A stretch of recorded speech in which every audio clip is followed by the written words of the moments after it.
Do you want to talk about your mental health? Well, you've come to the right place.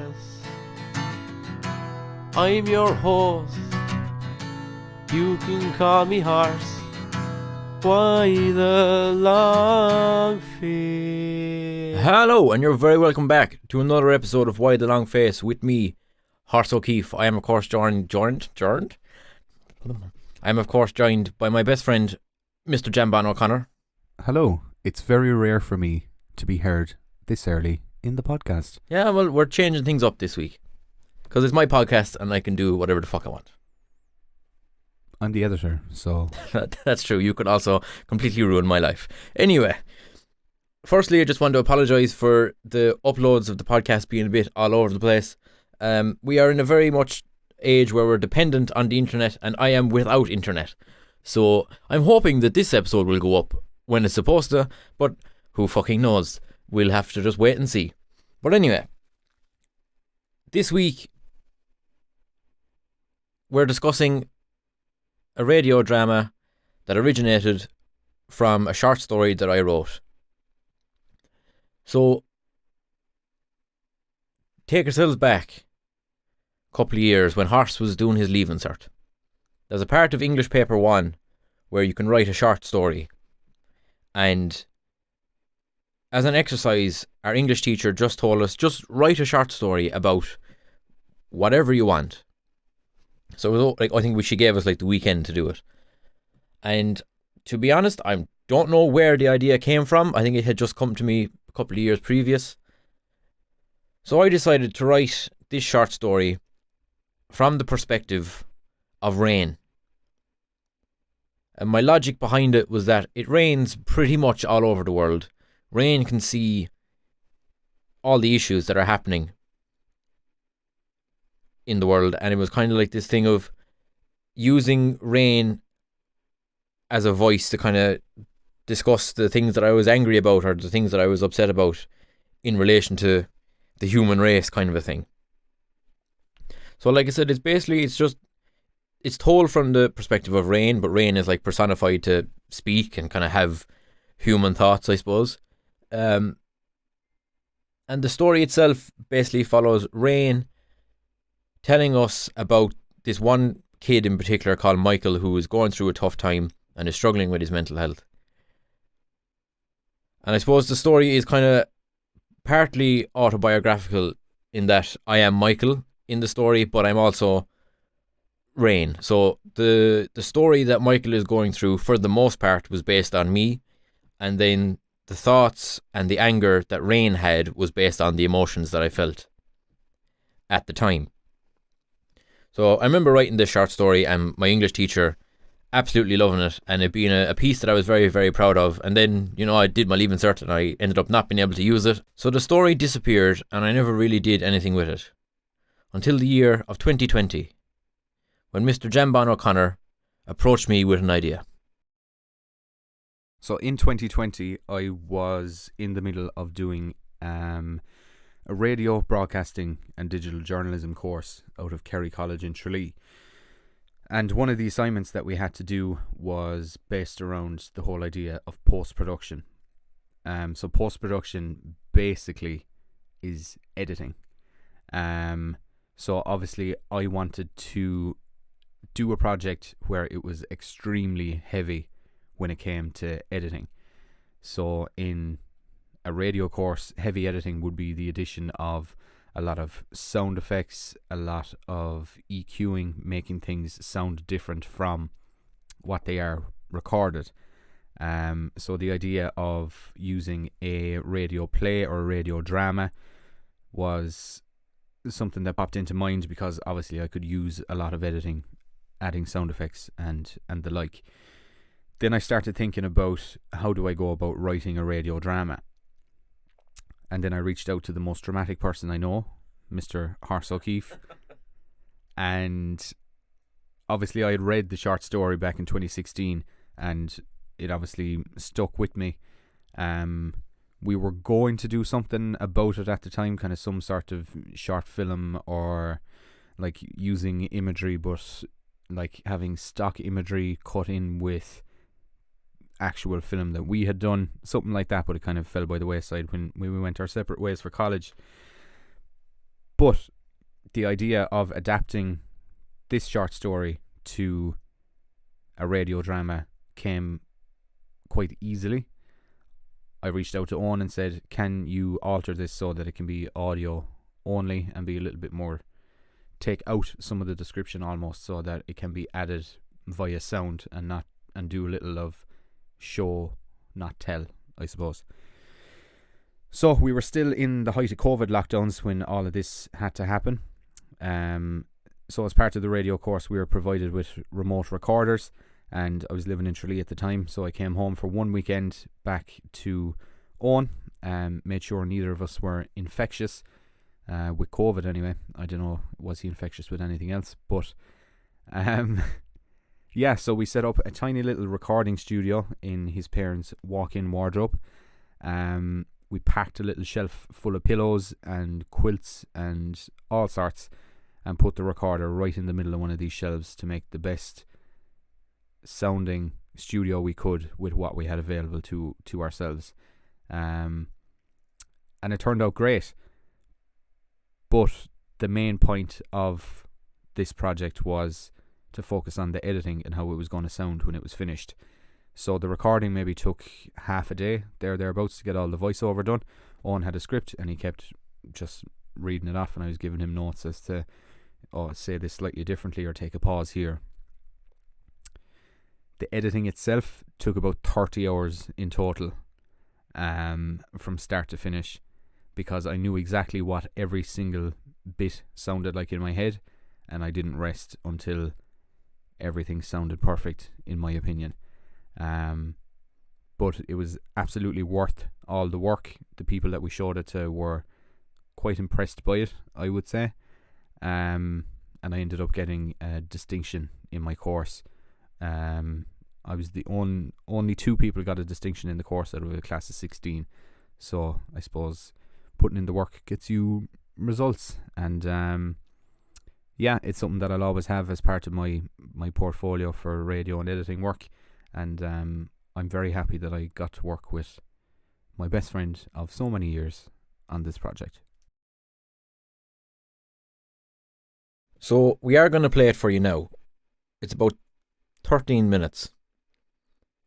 But just before we do, I just kind of want to put a little disclaimer, just kind of warn you that it's a tough listen. It's very, very raw. It's very honest. It's probably going to hit a lot of you very deep. Just again, for you to be aware, there's references to depression, self-harm and suicide kind of throughout the piece. What I would say is, if you are in a kind of vulnerable position at the moment, like your mental health isn't the best, I would advise you to possibly just skip this episode and maybe come back when you're feeling a bit better if you want to listen. Just if you're in a bit of a vulnerable place, it's probably not the best thing for you to listen to. But I will explain afterwards why I think the piece should be heard.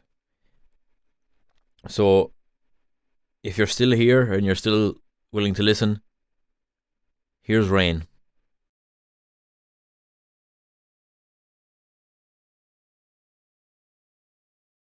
Hi there. How are you? Oh, wait, no, that was a bad start. You'll have to forgive me. I don't do this very often. Let me start again. I would tell you my name, but I don't really have one. Well, I have a sort of name. You see, I'm not a physical being. Well, I am, but I'm not human. Nor am I an animal or a plant. I'm not made of skin and bone. When I think about it, I'm more like a shapeshifter because I have many forms. You see, now I'm rambling again and I haven't gotten to the point. Will I start again? No, I've wasted enough of your time already. Okay, I'm Rain. Yes, the wet stuff that falls from the sky. So now you're probably wondering, why is Rain talking to you? And what do I want to talk about? I want to talk about you. I mean, not you specifically, but you, the human race. and the way that you are deciding to live your lives. I see everything and everyone. I've seen every dodgy first date you've been on. Listen, I've had a great time and I'd love to see you again. I witnessed you bleaching your hair a few years back and thinking it was a good idea. And I know what you were like on that one New Year's Eve in Killarney. I've seen it all. Some of the most beautiful events to ever happen. I have a dream. They were actually dismantling sections of the Berlin Wall today. Finally, Ireland's lesbian and gay citizens will become fully equal. And some things I hope never, ever happen again. Father, how many dead have you seen in the Bogside? Appearing to be dead, there are the 3 in that Saracen car. There are 2 men lying at the end of this block of flats. Stage, we believe that a plane has crashed into the World Trade Center. Confirmed a number of fatalities following reports of an explosion at Manchester Arena. Look, there is no way that I can possibly talk about even half of those. So I'm just going to say this. You're all the same at the end of it. You were all born, and you will all die. I see the love, and I see the hate. As humans, you have the potential to make a massive difference to this world, but yet you choose not to. You've decided to fall back and be categorized. You've created a world where if someone doesn't conform to the normalities of society, then they are ostracized. You've created a world where people are judged for the lives they lead, the money they have, the money they don't have, what they wear, what they drive, the music they listen to, the TV they watch, the people they vote for, the colour of their skin, who they identify as, and who they love. Because of this ridiculous, prejudicial behaviour, your generation is forced to live with crippling anxiety, all while being told to be yourself. It is not good enough.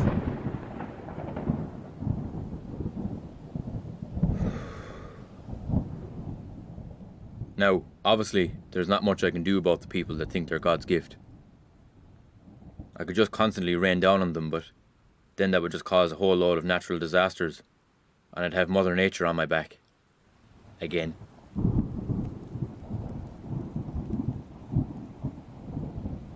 I'm going to tell you a story now about my friend called Michael. Michael is on the verge of being 18. I suppose you want me to explain him to you, so that you can get an idea of what he looks like. Well, I'm not going to tell you. I know what Michael looks like, but I want you to imagine Michael as a generic adolescent boy, so that he is relatable to everyone. But getting back to how Michael is my friend, I'm using the term friend loosely. You see, Michael is a victim of other people's acts upon those who are different. Michael does not play sport.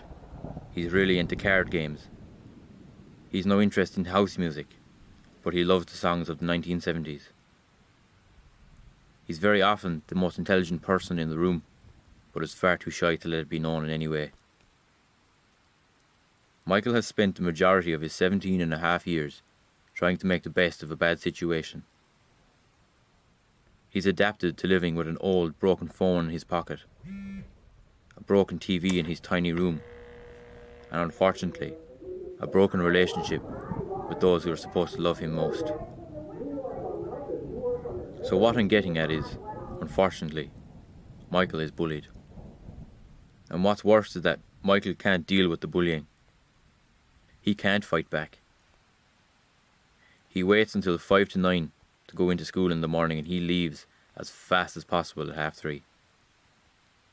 He absolutely hates school and is struggling badly. He's starting to get headaches. He gets physically sick at the thought of having to go back to school the next day. So this is where I came in. That one day at school had driven him over the edge. I had been falling since dawn, and I had no intention of stopping. The hallways of school were filled with people gossiping, laughing, and vaguely trying to get to class on time.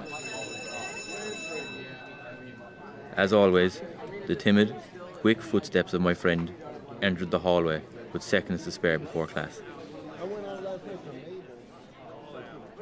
He shook the water from his oversized jacket and made his way to 9 a.m. double French. Just before reaching the door, Michael felt the familiar thud of a strong shoulder meeting his. A crowd of 3 or 4 boys surrounded Michael, blocking out the sterile, fluorescent light of the hallway. Michael felt the familiar thump of kicks and punches flying at him from every angle. He weakly defended his face before feeling his arms and legs getting dragged roughly. Before he knew it, Michael was packed into a locker, struggling to breathe. Before long, the familiar footsteps of a teacher were heard approaching the metal coffin my friend found himself in.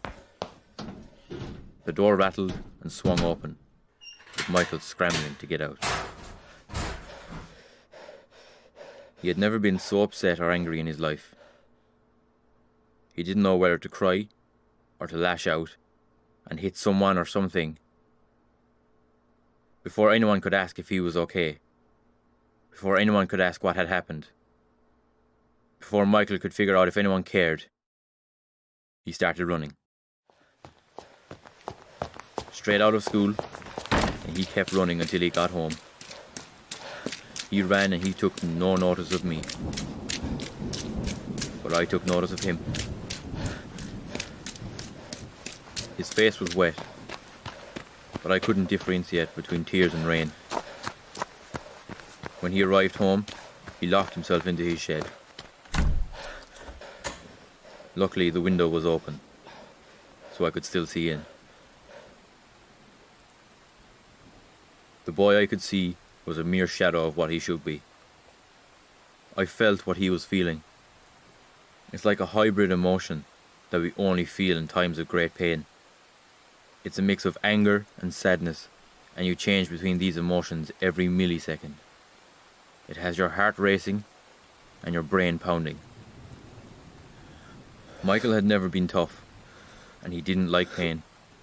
But suddenly, Michael opened his mouth, and he let out the most pain-filled scream I have ever come across in my entire existence. And that's a very, very long time. He screamed and cursed and kicked and he punched. He hit the wall. I assumed that would stop him, but he just kept going.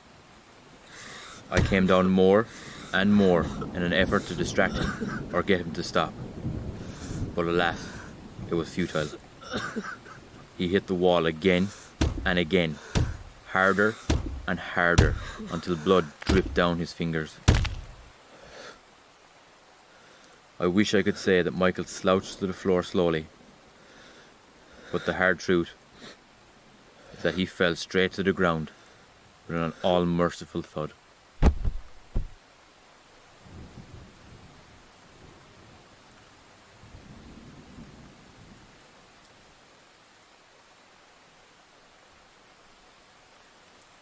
I would love to tell you that Michael got up, realised that what everyone thought didn't matter, and that he grew in confidence to become the best person that he could possibly be. But that would be in a perfect world. And you don't live in a perfect world.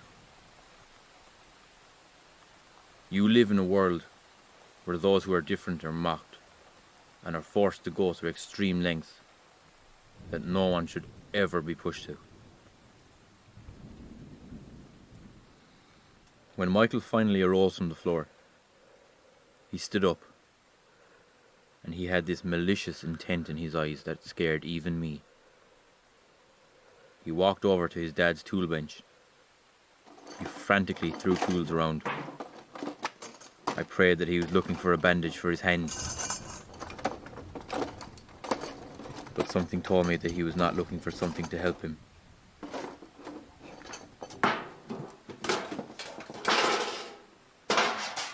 And then he found it. He looped it over the beam that held up the roof. He dragged over a chair. Here, I was panicking. I forced myself to absolutely hammer down as heavy as I possibly could in a last-minute attempt to save him. I think back to it now, and I don't know what I was trying to achieve. I did my best, but it was no good.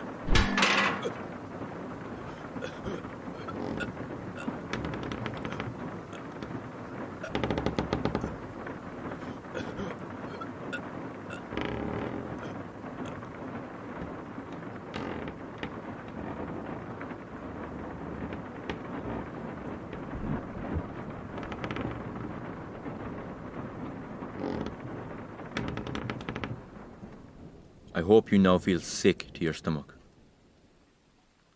Whether you knew Michael or not is irrelevant. You are still human, and humans caused Michael to feel so bad that he thought that the only way to improve his life was to end it. Please reconsider your current life path. There is already so much hate in this world. You do not need to add to it. You are all on this planet for such a minute amount of time. I have seen billions upon billions of people come and go. And if you think you're improving your own life by destroying another, I have news for you. You'll all end up in the exact same place.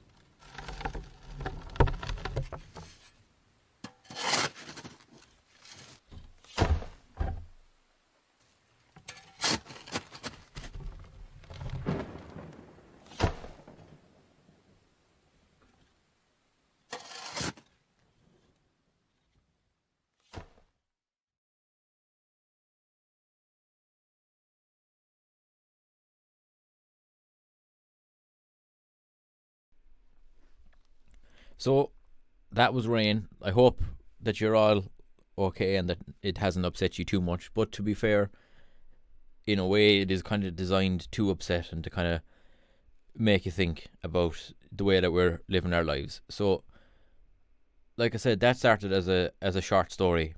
The short story version was a little bit more meaty, I suppose, in that it was a little bit more descriptive because all you were doing was reading. And like James said, when we changed it into the audio drama, we kind of had to change it out so that it was more like a script rather than a story.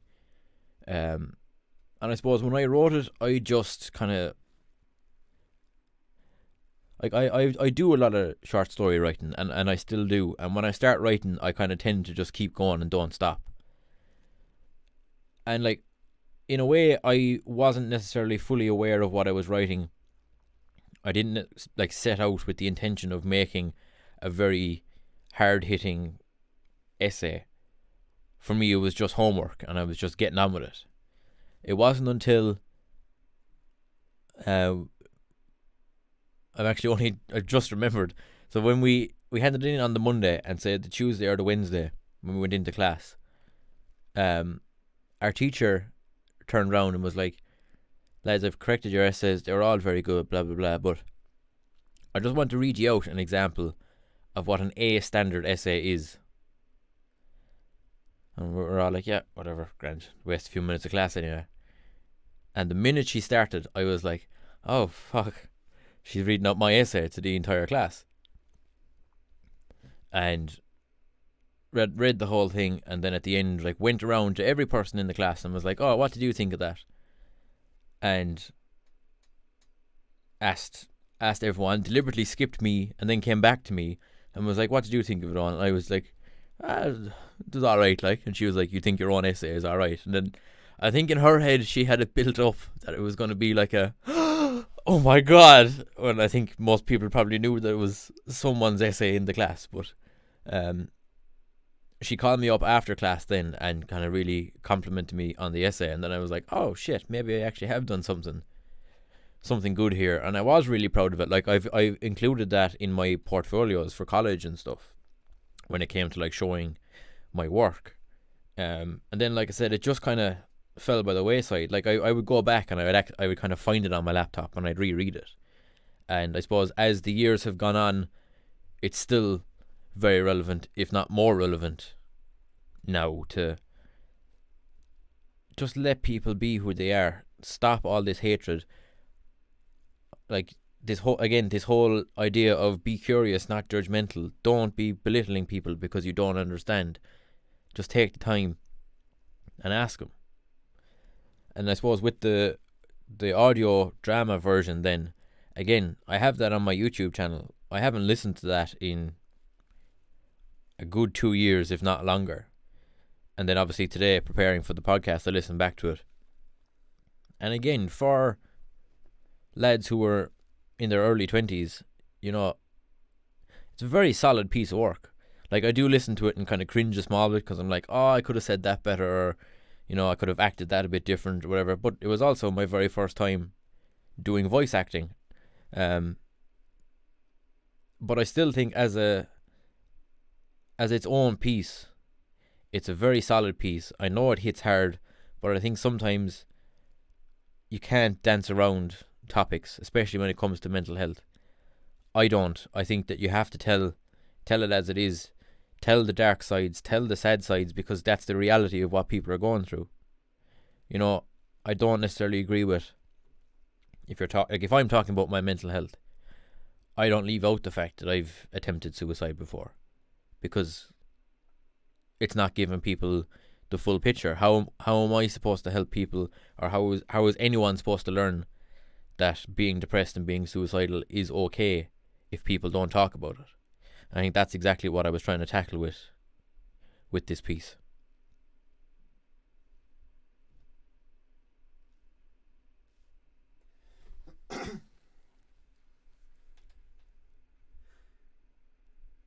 So, as I said, Tekken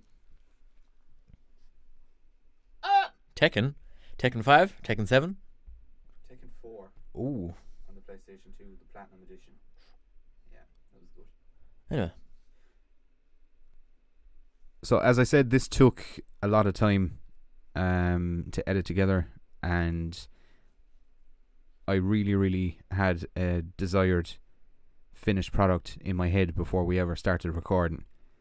And it's pretty damn close to how I wanted it to sound. The way I feel about it is, with movies or with music or audio dramas or podcasts or whatever, I think it all boils down to a reaction from the person who's listening to it. Be it a laugh or a gasp or, oh, I didn't actually know that, or sadness, or to induce that's not the word I'm looking for, or to make them think about a certain aspect of their life, or how they're approaching a certain thing going on with them. And my reaction from this, as the voiceover says near the end, is, I hope you feel sick to your stomach. That's what I wanted to achieve out of that shock scene at the end, I suppose. I wanted people to feel a proper gut sinking reaction.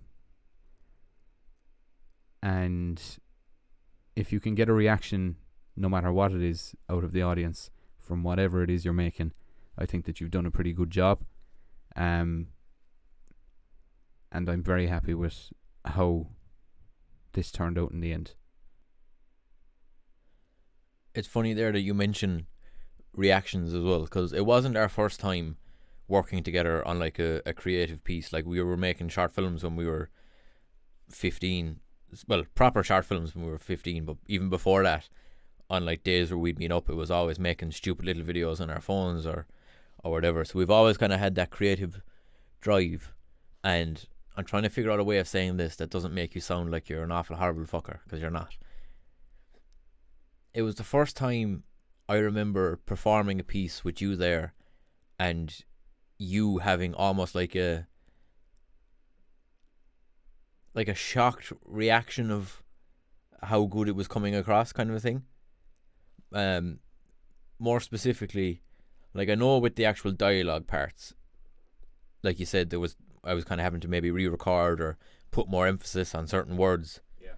But some of the sound effects, say, within the piece were also done by, well, me or us. So like the searching for the tools, like that was just me inside in the shed, like rattling tools or whatever. Yeah. But the scream was me, and the crying in the background was me. And it's very difficult to, so like obviously we recorded all like the main body of like the voiceover, if that's what you want to call it. And then it was like, oh, like rub your jacket together as if you're running or whatever, and that was kind of fine. But then it was, okay, I need you to cry. And it's very difficult to kind of just say 1, 2, 3, action, go, cry. So I remember saying, right, just start recording, give me a few seconds, and then I'll do it. So I remember I took a few seconds, took a few deep breaths, I closed my eyes, I did the most convincing cry that I could do, and I opened my eyes, and your eyebrows were like up to the top of your head, because you were just like, oh shit. Maybe that was because it was the first thing I did that actually only took one take. Yeah, I don't know. We got it in one. But I genuinely think that there was elements of us recording that where you were actually surprised or impressed, I suppose, by my acting skills or voice acting skills or whatever way you want to put it. Yeah, like as you said with the voiceover stuff, I wanted to be very specific in how you approach things and how you said things. Like even telling you what direction your voice needs to go as you're saying certain words in a sentence. So if you go up or do you go down when you're saying something. But when it came to those sound effects, we were like rattling through them, getting the jacket, the running, the heavy breathing, all of that kind of stuff, and like the grunts for when he gets attacked and when he's punching the wall, those kind of stuff. But I suppose the reason that I had the reaction I had when we got the crying was I knew exactly how this is going to slot in and how good it's going to sound. Also, the fact that you can cry on command, I don't know whether to be impressed or worried. That's just a kind of, I don't know, is it a skill or is it a trick or whatever it is? It's just something or a trauma response. Whatever it is. But I do it here. I do it here sometimes where like, you know, Sherry might say like, oh, will you make me a cup of tea? And like I instantly start taking the piss, and I'm like, well, I don't feel like I'm able to do that for you right now, and it's just not the right time. And even now, I'm slightly tearing up. So Sherry basically says that I'm a fake fuck, and that she doesn't know when I'm being serious or when I'm actually being upset. Yeah, that is quite toxic. Like if that was me, I'd be doing it in random places for the crack. Oh, that's exactly what I do. That's like exactly what I do. Do it in the post office, or when you're collecting your takeaway at your front door from your man who's delivering it. He's like, "Oh, did you pay for that by card?" Yeah. I think I did. I don't know. I never usually used to handle this stuff. You see, it's just used to be my girlfriend, but she left me, and I'm sorry for wasting your time if I have. But I hope you have a nice life, because clearly I'm not going to. It's ridiculous. Like. Anyway, we've had enough shiting on about how good your crying is. So I remember, like, I had a fair idea of how it was going to turn out. I obviously didn't have the same vision that you did, because as far as my script said, it was like, you know, insert jacket noise, insert cry, insert scream, or whatever. But I remember when it came out being like, this has to be seen, because originally obviously we were just doing it for your course, and then we kind of had the discussion of should we actually post it, and we did. So we posted it on my YouTube, and you know, it's the same as anything you post on YouTube. If you don't have a lot of followers, it takes a bit of time for it to maybe gain some traction. But like you said, it did get that reaction from people, normally when we post work, it was always comments kind of like, "Oh, that was brilliant, lads, fair play," or whatever. Yeah. But this time, it would almost take people a minute or two to even respond to you, because they were just kind of, I think, taken aback, and I think they'd almost forget about the situation they were in, and they'd be gone into their own head thinking, Jesus, have I ever done that, or is that me, or and and that again is kind of the point of not only that piece, but any of the pieces that I do, or like some of the movies that we have made. It's you want the person to leave kind of having maybe a slightly different viewpoint than they came into the situation with. Like when you played it for either your college friends or like your tutors or whatever, what was their reaction like? So I only got to see the live reaction of one of my tutors. Now, this guy is very, very hard to read. He's completely flat when it comes to emotion. And like, he was at the top of the class listening to it while we were messing around doing something else down the studio. And like, he pulled me aside and he went, "Christ, well done." That's all he said. And that was good enough for me. Well, like you said, if he's a person who's not very kind of vocal about his emotions, or he's a very kind of stern looking kind of a guy, that means more than someone coming up to you who you know is highly emotional and bawling their eyes out. Yeah. Like, I ruined so many people's days by playing this, to be honest with you. But I think it's not necessarily that we want to ruin people's days, but like I said, we're not sugarcoating shit either. It's a second-hand thing that happened to them due to the exposure to this. Mm-hmm. We're looking for the reaction, but it's not our fault if it keeps carrying through and the people turn introspective for the rest of the day and going, holy God.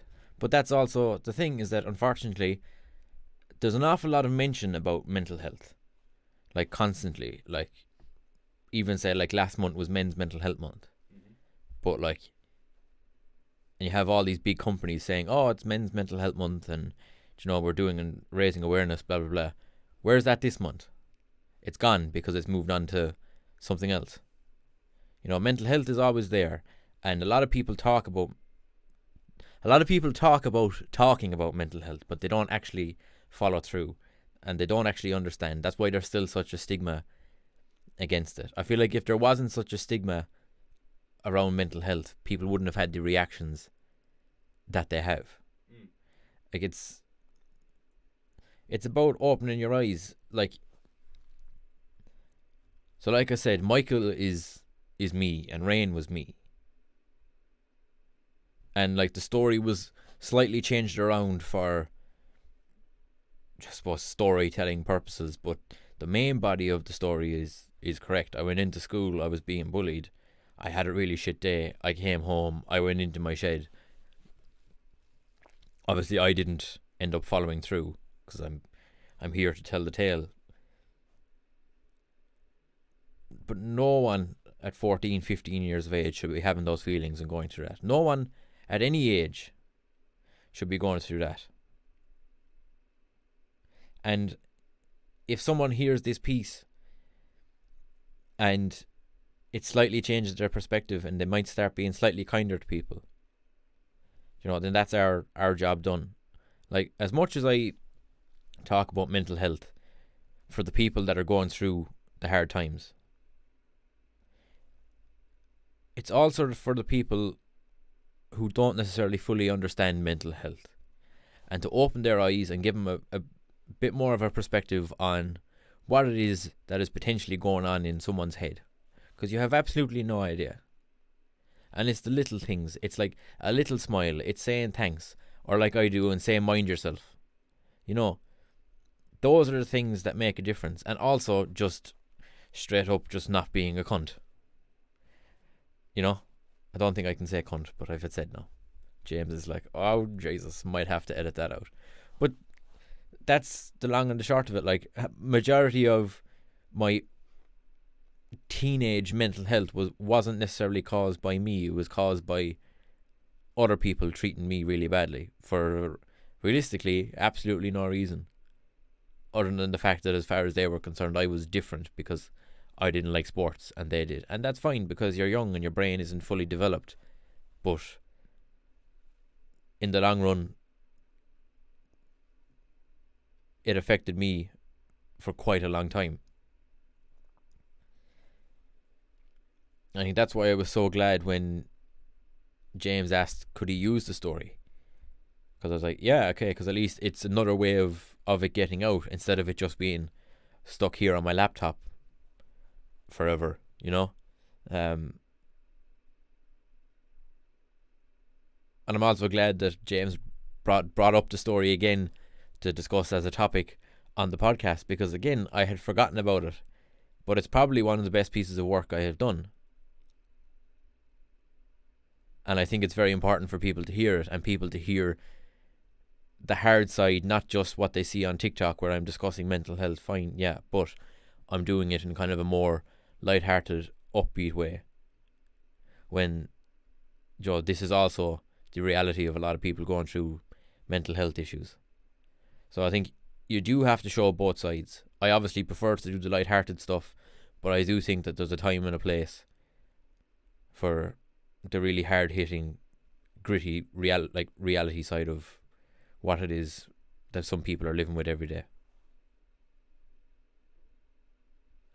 Do you want to say, have you anything else to say? Or?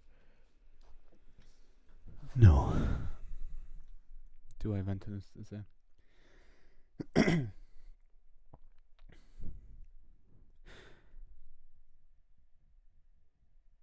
Yeah, as you said, it is important to keep spreading that message and to keep breaking down that stigma that people still tend to have when it comes to men's mental health especially.